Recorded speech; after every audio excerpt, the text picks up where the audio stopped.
I'm Mark. And I'm Josh. And this is Alter Ego Comics TV episode number 174. What a week for comics. What a week for comics in the media. It seems like all the news these days is about comics. DC announcing their untitled projects for the next... bajillion years. Yes. Moving Superman, Batman, Superman, Dawn of Justice to March so they would avoid the conflict with Captain America 3. I think it's actually a bigger strategy because if you look, they have a movie in March. Every year there's a Marvel movie. Like I don't know if that's just all the dates that were left or if they are just trying to carve out a... Dogs and cats living together. It's crazy. The summer movie season now starts in spring. This year it was Captain America in April. Yeah. So now we're going to have Superman, Batman, or Batman, Superman. It's probably Batman, Superman because they lead with the stronger one in March pretty soon. And we had Thor in November last year. Anyway, I'm just all crazy. Coked out on this stuff. It's nuts. Anyway, comics. Let's talk about comics. My pick of the week. Superior Spider-Man number 32. What's that you say? Superior Spider-Man ended a couple months ago. Well, it's back. And it's by the regular creative team of Dan Slott and Christos Gage. This was awesome. That's why it's my pick of the week. The explanation of when this happens, how this happens, and why it happens makes perfect sense. It also kicks off Edge of Spider-Verse, which is the massive Spider-Man event that's coming our way soon, where Morlun, the crazy sorcerer, has gotten the itch to kill every version of Spider-Man. So this was just a lot of fun. Anybody reading Amazing Spider-Man, or if you read Superior Spider-Man, this is a no-brainer. This is a must-buy. I can't tell you too much without spoiling how this happens, and I feel like I shouldn't do that, so I won't, but I will tell you that you need to buy it. Buy it. Now. Next up, over from Image, we've got Howtoons Reignition number 1, written by Fred Van Lente with... Written and drawn? No, written with art by Tom Fowler. And Howtoons is like what MacGyver read when he was a little kid. This is a series, and there is an arching story set in the future, the world, or the near future. The world has gone to pot, and these kids and their parents are trying to survive thermonuclear badness. The environment's all screwed. But what makes the book really cool is it contains a bunch of little craft, fun, MacGyver-y exercises. There's a thing on how to make goggles out of a pop bottle, how to make marshmallow shooting blowguns, how to make flashlights out of household objects, and it's just very cool. It's informative, it's educational, it's fun. It's a comic I wish I had had when I was a kid. And I still kind of want to build some of this stuff now. So, I love all Fred Van Lente's educational stuff, like Action Philosophers and comic book comics, and this is in the same vein, and it's just great. And also co-created or created by Nick Dragotta from Manhattan Project. There you go. Yes, penciler on Manhattan Projects. This is incredible. Again, as Josh said, if you've got kids, this is for them. If you're a kid at heart, this is for you. And literally, there are step-by-step instructions on how to make the things that they make along the road in this story. Just super cool. Yeah. Any comic with a warning label this big has to be good. Yeah. We'll stay in Image territory and talk about Imperial number 1 from Stephen T. Siegel and, man, where are the credits? Mark Dos Santos. All right, so Imperial. First off, the cover is crap. It's on my list of great books this week, but this cover is horrendous. And it's not just that the cover's horrendous; it's the cover doesn't really represent what the book's about. It doesn't. You can't get anything it does a from poor job selling the book. It's all white, so it's going to get dirty. It's not going to be in mint condition when people go to check it out on the racks. But in my mind, it doesn't do a good job of selling the book, and that's a shame because the book is really good. It's about this average guy who is dealing with life, and he's engaged to the girl of his dreams. The girl seems to be a little bossy to me. I don't know if you got that, but my wife's not bossy. My wife's bossy to him. I didn't say a word about her. He gave me a look. Engaged to the girl of his dreams, and suddenly the world's only superhero shows up and says, "Son, he's not his son, but son, you are destined to replace me, succeed me as the champion of justice of this planet." And then he has to choose, apparently, between getting married to the girl of his dreams and becoming the Superman-type character for Earth. And it's good. The artwork's good. Story's good. Mm-hmm. I really enjoyed it. Going to see what happens here. And this the superhero character in here is really funny. I mean, he's not intentionally funny. He's very much like Thor in the first Thor movie, a fish out of water type of thing. But this character has comic books and action figures. I mean, he's a known quantity. It's not a secret identity type of thing. That's all he does. He's a superhero. And so this average schmo may become the next superhero. Stephen T. Seagal, is that the guy that did It's a Bird? I'm 99% sure that's who it is. Josh is going to research that and put it in. It's a great... If anybody who's an Image fan, who's like, I can't relate to Capes and Tights, I can't relate to Superman, check out It's a Bird if you can find it. It's out of print now from DC, but I believe it's the same writer. And basically, it's the story of him getting the job to write Superman by DC and trying to figure out how to relate to the character. You know, he doesn't see him as relatable. A lot of the complaints that people make about Superman, and he goes through, and it's an incredibly emotional story about him and his family. And why don't I know this? I'll bring the trade in for you. It's great. If you see it, grab it, because it's out of print at the moment. But he's also with the Men of Action, right? That do that. I thought so. Joe Kelly and the guys that created Ben 10. What, are they like a brain trust? They do comics, they do movies. Apparently, it's like a studio, like in a more traditional sense of the word, that they do TV stuff, but they also they produce Ultimate Spider-Man on Disney XD. But a lot of them write comics as well, which is super cool. Yeah. Next up for me, we've got some more Original Sin goodness. This is Original Sin 3.4, Hulk versus Iron Man number 4. Carry the two. Yes. So this is the story of an unknown event, well, a previously unknown event, Tony messing possibly with the bomb that made the Hulk. And this is the issue that really started to pay it off for me. I really liked it initially, and then at a certain point, a lot of Marvel, not necessarily Marvel, but a lot of big event stories that appear to change the past ultimately curve back around and don't, or they bring you back to a zero sum, the place where you started.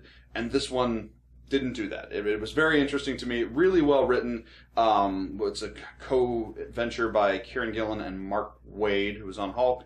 Art by Luke Ross. Mm-hmm.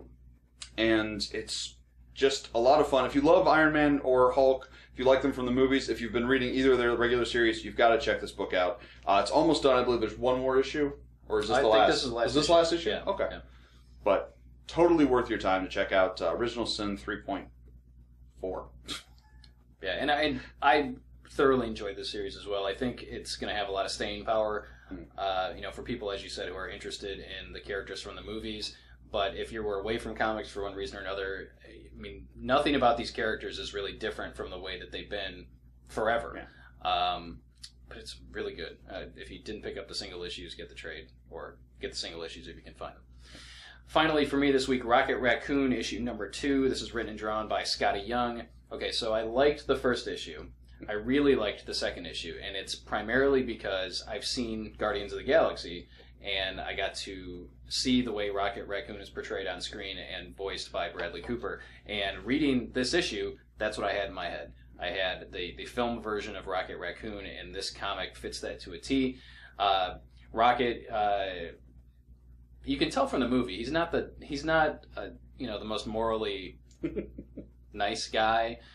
He kind of does what he does and gets along and that sort of thing.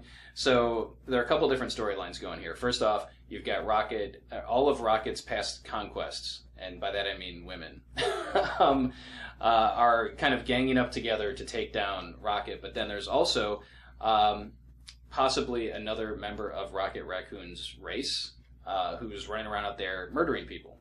So two different storylines, and another great thing that happens in here is we get to see Groot, which wasn't in the first issue. Groot wasn't in the first issue, was he?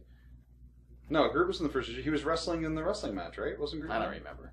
I'm reasonably certain. Anyway, you can't have Rocket without Groot and Groot without Rocket, especially now that you've seen the movie. And if you haven't seen the movie, we're going to do a review in a few minutes here, so you may want to step out of the room. But Rocket Raccoon by Scotty Young, great series. Not necessarily one I'd give to a kid, as we mentioned with the first issue, but I think anybody that was old enough to see the movie is probably old enough to read the comic.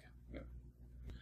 All right, my last pick this week is Ultimate Comics Spider-Man Miles Morales, The Ultimate Spider-Man, number 4. I don't know what this book is. I do. No, I do. But it's really surprised me at every turn. You know, this is the third or fourth reboot for the Ultimate Spider-Man title. This is the... In the last year. Yeah, no. Right? This is the second series featuring Miles, and everything that they do in it surprises me. Like, you know how you have a certain expectation based on years of reading comics, seeing movies, the way things go, and Bendis is playing off that. He knows what you think. He knows how you're going to interpret the things he puts on there, and he's playing a layered game where, you know, it's like Vizzini and The Princess Bride going back and forth, and if you don't do this, then I can't do that, and you can't drink the cup in front of you, and it's really good. I don't know what I can say without spoiling this too much, but we've got awesome fisticuffs for 2 issues now. We've had somebody running around in the traditional Spider-Man armor. He came back to Miles. Looks like Peter Parker. He took the web shooters, or well, Miles gave him the web shooters when he asked for them. And so we've got potentially Spider-Man back. Maybe he's a clone. Maybe he's who knows what in the Ultimate Universe. And then we've got Norman Osborn, the Green Goblin, who's much scarier in this, like with the fire and the huge muscly than he is in the normal universe. Well, did you read the earlier issues? I did, yeah. But it's just, you forget about it because, you know, it was a long time ago. Yeah. And they've got a throwdown between them. We've got great emotional stuff with Miles' girlfriend, with Aunt May and Gwen. You know, they see that this new Peter is out there, and how do you react to that when someone who may or may not be your son or boyfriend comes back from the dead, grandson, nephew. I got there. Third cousin once removed. And it was just super, super great. Very emotional. High bar maintained. Good work, Bendis. Yeah, it was an incredibly strong week for comics this week. I shouldn't say incredibly. I mean, there's just a lot of good stuff. It was a good week. And I got to tip my hat to Marvel. I mean, they are... love them or hate them with their renumbering and starting and stopping and changing the Marvel Universe forever. The stories that they're telling are top-notch right now. All right, and one of those stories is the Guardians of the Galaxy. So we're going to do the review now, is that right? Or are you going to do your top 5? Yeah. Okay, so we'll do our... We'll Guardians try to make this quick movie review, so that this episode is not 75 minutes long, or as long as Guardians of the Galaxy. So here's what you need to know. Guardians of the Galaxy is awesome. I don't think anyone will dispute that. Go on the internet, see what people are saying. I have not run into anyone who has seen it who did not like it, with varying degrees of awesomeness. The amazing thing to me, and I may have mentioned, I know I've mentioned this to you, I may not have mentioned it in an episode, is that these characters and the way that they're portrayed in the film are only 6 years old. That the material, more or less, the heart of the story here is less than 6 years old. Yeah. And it's now a movie. It's insane. So you need to seek out the complete Guardians of the Galaxy by Dan Abnett and Andy Lanning if you're interested in seeing more Guardians of the Galaxy the way that you see them on the screen. But also Brian Michael Bendis is doing a series right now, which is very good as well. So anyway, the movie. I loved it. Yeah. I loved it. My kids loved it. My wife loved it. I took my mom. My mom loved it. His mom loved it. Well, are we doing no spoilers, or are we doing spoilers? I don't know. I feel like we can do spoilers because it'll be a week after. No, I Spoiler feel like warning. Everybody's saying that this is an amazing surprise success story. One thing they talked about a lot were the numbers demographically. It hit really strong in 17 to 24 males and had the largest percentage of women in attendance of any Marvel movies opening so far. 44% of the audience was female, which is up, I think, 5% over Avengers, which was the previous high. And I think what people are responding to is that it's a good story. I mean, no matter how much you love Iron Man 3 looks a lot like Iron Man 2 and like Iron Man 1. You know, the same hero, even if he's fighting different things, even if the movies themselves are great, it doesn't look like something new. And this was all new. There was nothing here anyone had ever seen before. And that's what drew them in. And what stayed and why they liked it afterwards was the fact that James Gunn has balls. I mean, they love James Gunn's balls. Relying on your special effects crew to create two characters basically from the ground up and make them believable and living and breathing, and relying on your audience to take these references to TV shows and movies from years ago, be able to laugh at them, and then 5 minutes later be able to cry with the characters. And it's just... I didn't cry. I got a little emotional. It was kind of a thing. But yeah, no, it was great. No, if you haven't seen it, you need to see it. Just an all-around great movie. Forget about the fact that it's based on a comic book. Yeah. It's just a great movie. And lots of people, myself included, are kind of comparing it to Star Wars. Because you have lots of aliens, you have... a roguish type character. Not necessarily a lived-in universe. Yeah, I mean, you definitely it's have not a shiny lived-in like Star Trek. And you've got these creatures that are main characters, similar to the way Chewbacca was, and Yoda, and I'm talking original trilogy. Forget the prequels. And the effects are just so believable. Effects these days are ridiculous. Oh yeah. I mean, I believed that I was looking at Rocket Raccoon and Groot, actual living, breathing beings on the screen. Yeah. So tip of the hat, of course, to the special effects folks. The story by James Gunn and Nicole Perlman was incredible, and the direction. I mean, what else has James Gunn done? A bunch of small indie stuff that has had a cult following, like Slither and Super. And what's the other one? He did that Funny or Die G.I. Joe video with Alan Tudyk with the music. But actually, I just found this out yesterday. Do you remember the movie The Specials with Rob Lowe and Thomas Hayden Church? It was an X-Men parody, basically. No. Gunn wrote it. I want to go back and dig it out of my DVD collection and rewatch it now. I'll find it. But Josh has it in his DVD collection. I do. All right, so there really isn't... No. That's the review, so... I guess if we're going to be completely fair and balanced... I think the people most likely to take issue with Guardians are, ironically, the fans. People who have a strong commitment to the original Guardians, the series from the 60s and 70s. We see almost none of them. Yondu's the only real name, and he's changed almost from the ground up. I mean, they kept the Mohawk and the whistling arrow. The Mohawk in a different form. Right. And I have to say, as a aficionado, that... I'm concerned at the degree of disregard they showed for the Marvel Universe. Turning the Nova Corps from a police force into what they refer to as the Nova Empire in the little screen cap the first time it's on is a little worrisome. And I'm not crazy about Ronan being a bad guy. I mean, classically, Ronan is opposed to the heroes because of the law. He enforces Kree tradition and Kree law. And in this one, he's just maniacal. He wants to watch the world burn, basically, or the universe burn. He wants to get revenge for the people that signed the treaty or something. So great. There's no... Great movie, but none of the comic purists may not enjoy it as much as the average person on the street. I mean, if you knew nothing about Guardians, you could walk in and love it. Yeah. The fun thing for me is now, theorizing where this is going. That we've now seen Thanos at the end of the Avengers. We had a little more Thanos in Guardians of the Galaxy. Here we are 2 years later. Are we going to get a Guardians-Avengers team-up in Avengers 3? We know that Avengers 2 is Age of Ultron. Right.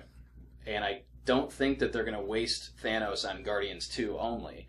I think that we're going to see this massive, Guardians of the Galaxy Avengers throwdown with Thanos in Avengers 3. Well, we could have Avengers 2 with the Guardians and Thanos... And then Thanos just destroys them. Do an Empire Strikes Back. Everything's horrible at the end of the movie, and then we see Thanos coming to Earth, or that's this is a lot of potential, and you have to admire the shared universe. Oh, absolutely. Of the Marvel movies, that they are doing excellent planning, long-term planning, and pulling the stuff off, and people are just amazed. I mean, I'm one of those that we haven't had. A stinker. No, yeah. The worst movie Marvel's made is probably Iron Man 2, and that's still a pretty freaking good movie. Parts of it are very good, but anyway, so we want to do a top 5 Guardians list, but Josh knows a lot more about Guardians than I do, so it'll be a top 5 list as composed by Josh. Well, that's reassuring. I may actually chime in. You've read I always chime in, but so basically the idea we're not going for Guardians of the Galaxy as a whole franchise. What we're looking for is the top 5 books that if you liked the Guardians movie, you should check out. Stuff that will fill in backstory for you, stuff that will be similar tonally. So the caveat, I guess, up front is a lot of times the questions we get are, Mark and Josh, you clearly know a lot about comics, but what can you tell us about legendary Italian song stylist Tony Orlando? We don't know anything about Tony Orlando. No, the question, a lot of people are very hung up on starting at the beginning. And especially in this case, starting at the beginning is a terrible idea. Groot's first appearance was in a Jack Kirby Stan Lee 50s horror comic where he just assaulted the Earth and was all angry. Rocket's stuff is... Oh, God, it's a separate planet that's designed to be a hospital for the mentally ill, and all the creatures are genetically engineered to look like animals so they don't upset the crazies. And that was in Incredible Hulk. His first appearance is in Hulk, but then the universe they explain in the Rocket miniseries is that one. The Hulk appearance isn't especially good either. So a lot of these are great from a purist standpoint, but they're not really necessary. And honestly, they're going to go counter to your enjoyment. The original Star-Lord stuff is black and white from that Marvel magazine. Was it Premiere or Preview or Pre? Premiere was color, so I don't know what that was. The black and white Marvel magazine in the 70s. And all of it's decent in and of itself, but none of it represents the feel of the modern era. Right. So if you want to look at your modern era Guardians of the Galaxy, the place you have to start is Annihilation. This was a big event in the cosmic universe of the Marvel universe. And it's the main Annihilation series is written by Dan Abnett and Andy Lanning, and they were kind of the custodians of the whole cosmic universe. You'll notice they got a story credit, not a story credit, but a based on credit in the movie, based on Guardians of the Galaxy by Dan Abnett and Andy Lanning. And it sets up everything you want to know. There are no Guardians in the Galaxy. They never officially team up, and Rocket and Groot are noticeably absent. But this sets up Thanos' relationship with the Marvel Universe. You've got Peter starting out in the prison. Peter called Star-Lord. You've got Drax and Gamora, all of them coming together for the first time, and it really builds up the beginning of what becomes the space part of the Marvel Universe. And it's just really good. And I was thinking about it because now in the modern, and now that the book is 6 years old, 7 years old, 8 years old, it's been a couple years. They collect it all in big, oversized hardcovers and big omnibuy, and that's really the way you should probably read it if you have access to it. Plus, I think it's out of print in the other format. But Keith Giffen does a Drax miniseries that completely reinvents Drax. Prior to this, he had a cape and like a weird Vision-looking headpiece, and he was very 70s and 80s comic-y. He was, and then there was a period where he was like mentally slow. I don't remember what happened, if he was injured or whatever, but he was almost like comic relief. Right. During the Silver Surfer series in the 80s. And that's where he starts out when Giffen's takes him back and has him sort of reborn or reformed, and that's what gives him the modern version, and that shirtless with knives. Turns him into Dave Bautista. Yes, basically. And how awesome was Bautista? For a wrestler to give that performance, it wasn't a hard part. It was better than Hulk Hogan in Rocky 3. It absolutely was better than Hulk Hogan in Rocky 3. Oh, and he was basically playing himself, so... Yeah. No, Bautista surprised me. Anyway, carry on. It was good. Annihilation. So Annihilation is first stop. A slight caveat, if you're a purist, you may want to check out Thanos Revelations. It was a 12-issue miniseries. The first 6 are written by Jim Starlin and not germane to what we're talking about, unless you like Thanos, and who doesn't on occasion want to see a mad titan walk around and trying to recompense the universe for his crimes. But the back 6 sets up a lot of things that later become important. The Kiln prison that we see in Guardians of the Galaxy first appears there. We see Thanos and Star-Lord interacting, and that's actually the first time Star-Lord had been in continuity. Prior to that, his book had sort of been its own little thing that never referenced any other major Marvel characters.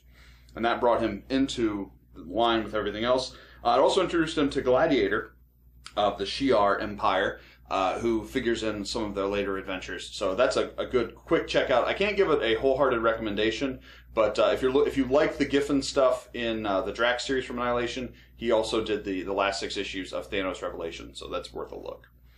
Next up after that, we've got to go chronologically, would be Annihilation Conquest. Now, this is the thing where we get the band together. Conquest, the first part starts called Annihilation Conquest Star-Lord, and this is the series where Peter has to assemble basically a dirty dozen suicide mission crew to go and stop the Phalanx from destroying humanity, or all of life in the galaxy. All non-Phalanxian life in the galaxy. All non-phallic life. Yes. And 2 of the creatures that he recruits from this prison are Rocket, Raccoon, and Groot. And this is the first time Peter's met them. This is the first time they've met each other. This is the start of the vibe that ultimately becomes Guardians of the Galaxy. And that's a 6-issue mini that then leads into the bigger Annihilation Conquest storyline that sees Gamora and Drax. Not a lot of direct team up, but they're both players in the action.